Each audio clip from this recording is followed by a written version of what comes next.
Hello বন্ধুরা, কেমন আছো তোমরা সবাই? আশা করি খুব ভালো আছো। দেখতেই পাচ্ছ আমরাও ভালো আছি। তো আজকে আবারও চলে এসেছি তোমাদের সামনে নতুন চ্যালেঞ্জিং ভিডিও নিয়ে। দেখতেই পাচ্ছ এখানে খাবারের থালি রয়েছে। তো এখানে রয়েছে ভাত, পটল ভাজা, করলা ভাজা আর মাটন। আর এদিকে রয়েছে কোল্ড ড্রিঙ্কস, আম আর লস্যি, স্যালাড। তো চলো দেখতে থাকো। আর তারপর তো পানিশমেন্ট রয়েছে, দেখো কি হয়। চলো শুরু করলাম। সব থেকে তাবে কোন বলবে?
ভাত আগে খেতে পারি না, হবে না। একটা একরকম পানি খায় না।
ওটা কমই না।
তো দেখতেই পেলে আমার খালি একদম খালি, আর ও এখন লস্যিটা আর ওটা কমপ্লিট করতে পারি। তো ওর জন্যই অবশ্যই পানিশমেন্ট রয়েছে। তো এবার দেখা যাক কি পানিশমেন্ট দেওয়া যায়। হতে পারি না, পাচ্ছিল না। তো আজকের পানিশমেন্ট হচ্ছে ওর জন্য, এখন কি বলতো, দুপুরবেলা তো ছাদে আশা করি খুব বেশি রোদ হবে। আর ওই রোদের মধ্যে দাঁড়িয়ে, এটা আমার হাতে রয়েছে ঝাঁটা, ওকে রোদে দাঁড়িয়ে ঝাঁট দিতে হবে। তো চলো আমরা ছাদে যাই এবার। চলো বাবু চলো। তো দেখো বন্ধুরা, বান্ধবীকে নিয়ে আর ওই ঝাঁটা হাতে নিয়ে সোজা চলে এসেছি ছাদে। এবার দেখতে থাকো ঝাঁট কিভাবে দেয়। ভালো করে ঝাঁট দিয়ে শুধু ঝাঁটাটা ঠেকিয়ে ঝাঁট দিয়ে ভালো করে দিয়ে পরিষ্কার করে, ভালো হবে না।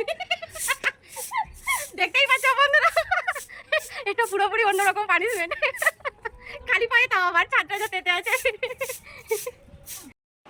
তো দেখতেই পেলে বন্ধুরা কি ওকে পানিশমেন্ট দেওয়া হয়ে গেছে, আর প্রচন্ড পরিমাণে ঘেমেও গেছে। লাগবে না ওরকম দিদি। তো তোমরা ভিডিওটা দেখতে থাকো, আর ভালো লাগলে সবাই লাইক, কমেন্ট আর সাবস্ক্রাইব করে দিও প্লিজ।